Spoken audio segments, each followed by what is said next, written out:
Hi hello, कैसे हैं आप? आई होप सो सब स्वस्थ होंगे, मस्त होंगे, ठीक होंगे, भगवान की दया से सही होंगे। तो भाई, आज का जो टॉपिक है, किसी किसी को बहुत बुरा लगेगा, किसी किसी को बहुत अच्छा लगेगा। तो बड़ा सुकून से और बड़ा ध्यान से सुनिएगा।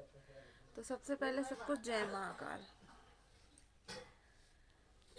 एक बात बोलूँगी, अगर आप किसी भी लड़की से प्यार करते हो, किसी भी लड़की से शादी करते हो, किसी भी लड़की के साथ मतलब आप दिल लगाते हो, दिल लगा के उसको छोड़ देते हो एक टाइम पास की उसको चीज समझ के, यही सेम चीज आपने जो एक लड़की को दी, यही सेम चीज अगर आपकी कोई बहन के साथ करे तो आपको कैसा लगेगा? आज उन सबसे मैं क्वेश्चन पूछूंगी।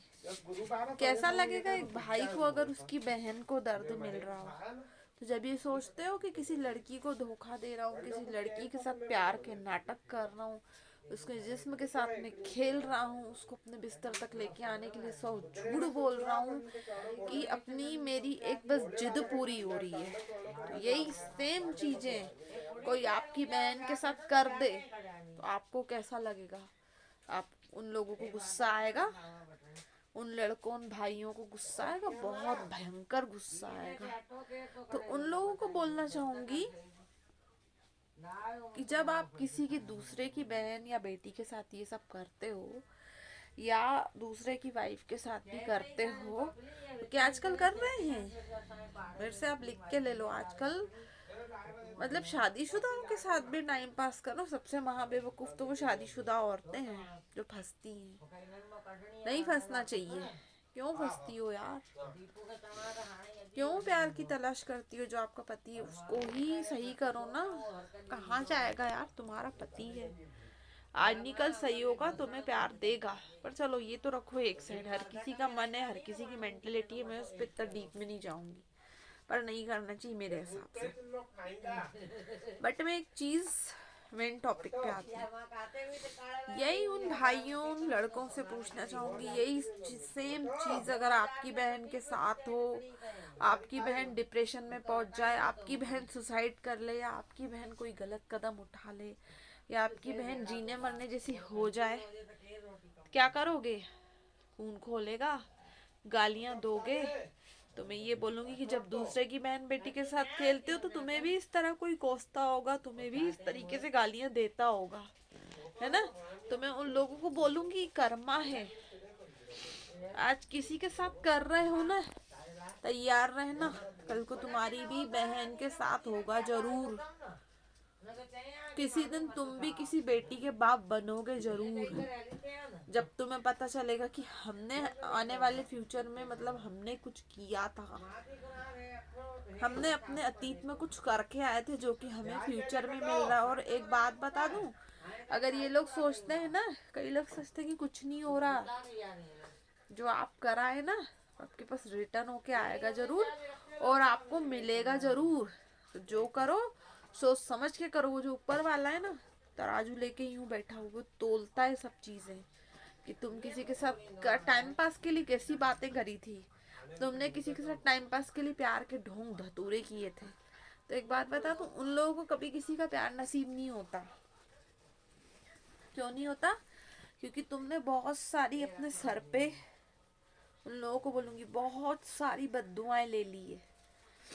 मतलब एक के बाद एक के बाद एक के बाद एक के बाद हजार गलतियां करते जा रहे हो, करते जा रहे हो, करते जा रहे हो। कम से कम हजारों लड़कियों का दिल तोड़ चुके अपने मन बहलाने के लिए। क्योंकि आज लड़कों के लिए बोलूंगी, कई लड़कियों को टाइम पास समझते हैं और कई लड़कियां लड़कों को टाइम पास समझती। उन लोगों को प्यार कभी नसीब नहीं होता।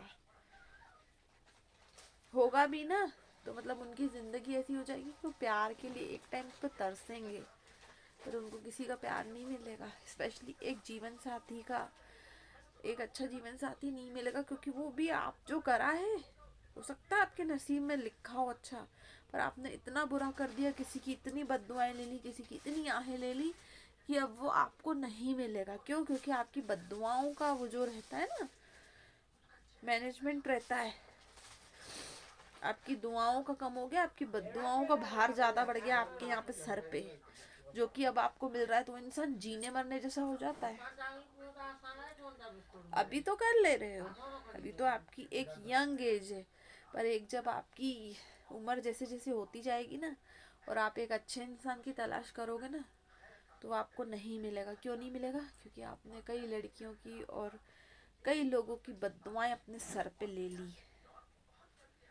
कई होते हैं बहुत बहुत स्मार्ट लगते हैं या बहुत अच्छी बॉडी बनाते हैं, उनको पता नहीं पैसे का या किसी भी चीज़ का बहुत घमंड रहता है। घमंड में चूर हो के गलतियों पे गलतियां, गलतियों पे गलतियां, गलतियों पे गलतियां करते जाते हैं। पर आखिरकार बोलते हैं ना कि जैसे रावण के भी अहंकार अहंकार टूटा था। रावण जैसा इंसान जितना वो था, मतलब उसमें इतनी शक्ति थी कि उसने भोलेनाथ का सिंहासन हिला दिया था। सोचो। और तुम्हारे हाथ में है कि तुम रावण बन रहे हो कि तुम्हारे हाथ में तुम राम बन रहे हो। तो जब रावण जैसे का घमंड नहीं रहा, तो भैया तुम कौन, किस खेत की मूली हो? मैं तो ये बोलती हूँ, किस खेत की मूली हो? क्योंकि इंसान कब करता है गलत, जब वो हद से ज्यादा घमंड से भरपूर हो जाता है ना, तो उसको बहुत, मतलब वो घमंड में इतना चूर हो जाता है कि उसको अपनी सच्चाई का पर्दा, सच्चाई का आईना दिखता ही नहीं है। गलतियों पे गलतियां, गलतियों पे गलतियां, गलतियों पे गलतियां करता जाता, बेहिसाब गलतियां करता है। एक चीज बोलूंगी, जवानी भी ढल जाएगी, आपकी शक्ल सूरत भी ढल जाएगी, सब कुछ ढल जाएगी। क्या नहीं ढलता इंसान का? जो अच्छे कर्म रहते हैं ना, वो कभी करे हुए व्यर्थ नहीं जाते, और बुरे कर्मों का फल जरूर मिलता है, चाहे आप जो भी कर लो। आप नहीं बच पाओगे उससे, नहीं तो सोच समझ के करो। सोच समझ के किसी की बहन, किसी की बेटी के साथ करो। नहीं तो आपको उस वक्त पे पता चलेगा जब आपकी बहन दुखी होगी ना, जब आपको पता चलेगा कि मैंने भी गलत किया था यार। उस टाइम आपकी ये ना, जो अंदर है ना आत्मा, वो आपको आवाज देगी कि तूने ये करा था ना, ले तेरी बहन के साथ हो रहा है, तुझे कैसा फील हो रहा है? उस टाइम आपकी अंतरात्मा आपसे आवाज पूछेगी, तब उसको क्या जवाब दोगे? मैं उन लोगों से पूछती हूँ, क्या जवाब दोगे? नजर आईने के सामने खड़े होगे ना, नजर नहीं मिला पाओगे, इतने शर्मसार हो गए होगे उस टाइम। तो मत करो, अच्छे कर्म करो, मत करो एक दूसरे के साथ टाइम पास जो आजकल लोग कर रहे हैं ना। क्योंकि बोलते हैं कि किसी की आंसू जो एक एक निकला होता है ना, और जो इंसान चुप हो जाए ना, आपको कुछ नहीं बोल रहा ना, कि इतनी इतनी वो अंदर दिल ही दिल में रोता होगा ना, तुम्हें याद करके कि तुमने जो उसके साथ किया। तो याद रख लेना, जो दिल ही दिल में वो रो रहा है ना, वो दिल की पुकार उस ऊपर वाले तक जरूर पहुंच रही है, और वो तुम्हें मजबूर कर देगा कि जवाब दे, क्या करा था। नहीं तो सही समय रहते हुए अपनी गलतियों को सुधार लो। मत करो किसी के साथ टाइम पास यार। एक लड़की के पास भी दिल होता है, एक लड़के के पास भी दिल होता है, दिल में शायद भगवान होता है यहाँ पे। आप क्या फायदा ऐसे पूजा पाठ कर रहे हो भगवानों के नाम ले लेके, जब आप अच्छे कर्म नहीं कर पा रहे, इतना बुरा कर रहे हो कि इंसानों के, दूसरे इंसान के साथ इतना बुरा कर रहे हो, उसका सुकून, उसका चैन सब कुछ छीन लिया, वो रात को सो नहीं पा रहा, वो खुद आराम से सो रहे हो, खा रहे हो, पी रहे हो, उसको आज इस कंडीशन में पहुंचा के। सुसाइड तक कई लोग होते बेचारे, सुसाइड तक करने की कोशिश करते हैं।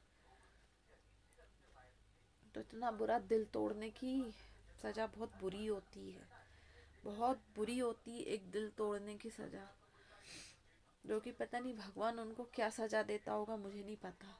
और ऊपर वाला किसी को सजा नहीं देता, ऊपर वाला बार बार मौके देता है, आप समझ नहीं पाते, बार बार आपको बोलता है कि मत कर, तू ये कर रहा है, गलत कर रहा है। याद करना, जब आप कुछ गलत कर रहे होते हो ना, आपको बहुत अजीब सा लगेगा, तो समझ जाना कि मैं गलत कर रहा हूँ। तो सोच समझ के करो, दूसरे की बहन बेटी का दर्द समझो। अगर अपनी रियल में अपनी बहन से प्यार है, रियल में अपनी माँ से प्यार है, तो दूसरे की भी बहन बेटी को इस तरीके से देखो। मैं ये नहीं बोल रही सबको आप बहनें बना लो, सबको अपनी माँ बना लो, नहीं, पर एक औरत को इज्जत देना सीखो। एक औरत की भी कोई इज्जत है, वो भी किसी के घर की लाडली है, किसी के घर की प्यारी है, उसको उसके माँ बाप ने कितने नाजो प्यार से पाला होगा। तो किसी लड़की को दुख देने से पहले 1000 बार सोचो कि मैं कर क्या रहा हूँ। और अगर उसको दुख और इतनी तकलीफ दे रहे हो, कई लोग होते हैं शादी करके ले आते हैं, दुखी हो रही, कोई मतलब नहीं, ऐसा मत करो यार। आई होप सो आपको पसंद आए तो लाइक करना, सब्सक्राइब करना, शेयर करना एंड कमेंट करके बताना कैसा लगा। 1000 बार सोचो, जो एक दूसरा दिलों से खेलते हैं ना, दिल तोड़ने की सज़ा क्या मिलती है मैं नहीं बोल सकती। ऊपर वाला बहुत बुरी मार देता है, और ऊपर वाला इसलिए करता है क्योंकि आपको उसने बार बार मौका दिया, आप नहीं समझे। तो भगवान भी बोलता, भगवान भी दया करना छोड़ देगा। और सोच लेना, जिस वक्त भगवान ने दया करने छोड़ दी ना, एक तरफ खाई होगी एक तरफ कुआं होगा, नहीं बच पाओगे उसकी मार से। चलिए, जय महाकाल, बाय बाय।